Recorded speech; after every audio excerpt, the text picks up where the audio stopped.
Bon allez, on rigole pas de mes talents artistiques. C'est censé être une bouteille de ketchup. Ouais, je sais. Bienvenue dans Très Cool. Alors du coup, c'est quoi le principe? Tu pioches un mot secret, tu le dessines. Mais tu n'as le droit de dessiner que sur les traits en pointillés qui sont disponibles déjà sur les ardoises. C'est ça tout le sel du jeu. Résultat, même si tu dessines comme un pied, tout le monde part sur un même pied d'égalité. Zéro avantage pour les artistes. Et une fois que tout le monde a fini de dessiner, après un timer défini, vous mélangez l'ensemble des mots avec des carteleurs. Et ensemble, vous allez devoir retrouver quel dessin correspond à quel mot. C'est du coopératif.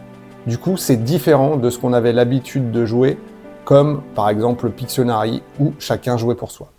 Le truc que j'avais pas anticipé avec Très Cool, c'est que le meilleur moment du jeu, c'est pas forcément le dessin. C'est quand tous les dessins ont été posés sur la table et que les gens commencent à débattre.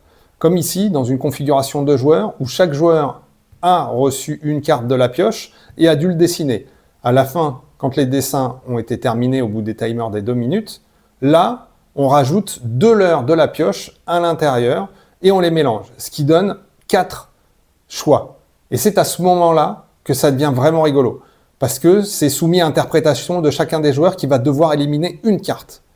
Comme par exemple ici, je vais devoir trouver le dessin d'en face. Ça va être très compliqué pour moi de savoir si c'est une machine à laver, ou si c'est une nappe, ou encore l'Angleterre. Parce que je sais que moi, de mon côté, ici, j'ai dessiné un squelette. Donc là, éventuellement, je pourrais retirer la machine à laver. Donc ce qui est très malin dans Très Cool, c'est que les contraintes des pointillés font que tout le monde interprète différemment le même dessin. Donc les débats sont toujours sincères, c'est toujours drôle, il y a vraiment tout le temps de la rigolade autour de la table. Et peu importe si vous gagnez ou pas, honnêtement, on s'en fout un peu. Ce qu'on retient, c'est surtout les fous rires, et pas forcément le score. Bon alors le verdict, Très Cool, c'est 2 à 8 joueurs dès 10 ans pour des parties d'environ 30 minutes. Ça a été nommé au Spiel des Jahres, ou Jahres, je ne sais jamais comment dire ça, l'année dernière. C'est un peu l'Oscar du jeu de société, si tu vois un petit peu ce que je veux dire. C'est un jeu d'apéro, un jeu de fin de soirée, un jeu pour convaincre n'importe quel joueur que les jeux de société, ça peut être cool, et c'est fun. Franchement, c'est vraiment très fun, même quand on est nul, c'est-à-dire que tout le monde a sa chance. Quelles sont les limites de jeu là?